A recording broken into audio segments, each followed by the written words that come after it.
तो स्टूडेंट्स ये रहा हमारा 3 phase full wave controlled rectifier जो कि कंट्रोल्ड है, तो इससे आपको साफ जाहिर होगा ये कंट्रोल्ड है। इसके सर्किट के अंदर हमें थायरिस्टर देखने को मिलेंगे, अदरवाइज आप इसके सर्किट को देख के इसका नाम सजेस्ट कर सकते हो। देखो 3 फेज है यानी कि 3 सप्लाईज लगी हैं, थायरिस्टर लगे हैं, तो इसका मतलब कंट्रोल्ड है। ठीक है, इस तरह से भी आप इसको सजेस्ट कर सकते हो। और देखो बच्चों ये इसका सर्किट है, बिल्कुल वही सर्किट है जैसे आपको मैंने डायोड का स्टडी करवाया। 6 यहाँ पे डायोड की बजाय 6 थायरिस्टर लगे हैं, तो ये कंट्रोल्ड हो गया, फुल कंट्रोल। ठीक है, सेमी कंट्रोल्ड हम पढ़ने नहीं वाले क्योंकि वो है ही नहीं।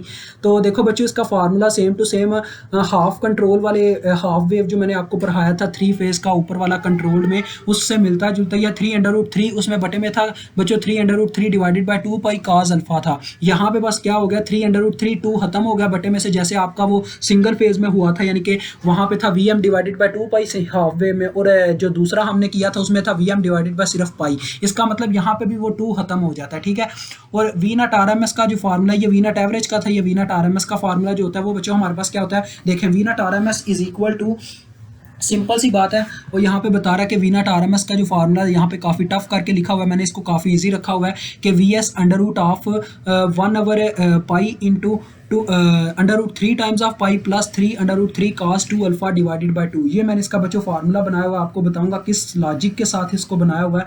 आपने बस यार वो वैसे याद कर लेना, काफ़ी इजी है। उसके बाद हम इसकी ना कुछ और फार्मूलाज है करंट के, ये मैं इस टॉपिक को इसलिए बयान नहीं कर रहा क्योंकि ये ऑलरेडी मैंने डायोड की फॉर्म में बयान कर दिया है, तो ये डायोड के साथ मिलते जुलते हैं। बस मैंने आपको बताया कि इसकी जो आउटपुट आएगी आपने उसमें ना अल्फा का डिले मेंशन कर देना। ठीक है, और इसमें कोई मतलब कि इतना मुश्किल काम नहीं है।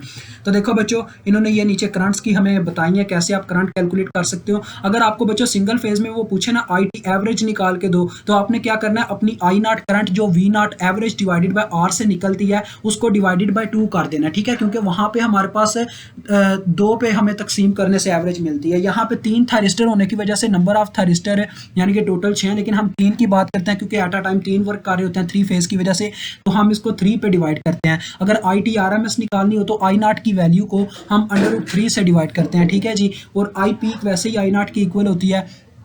तो बच्चों देखो पी आई वी की बात करूं, आई नॉट आई पीक के इसने बराबर करने का ये मतलब हमें समझाया हुआ है, ये आई नॉट आई पीक वाली करंट है, तो आई नॉट आप इसको पीक पे निकालोगे। ठीक है, तो बच्चों पी आई वी का वैसे ही formula under root 3 times of V M, तो ये काफ़ी सिंपल है, इतना मुश्किल नहीं, आप इसको याद कर सकते हो। यहाँ पे हमारा ये पूरा चैप्टर लॉजिक डन होता है। मुझे उम्मीद है आपको समझ आ गई होगी। अभी मुझे इजाज़त दें, आपको इंशाल्लाह नेक्स्ट वीडियो में कैप्सूल खिलाया जाएगा। तो खुदा हाफिज़।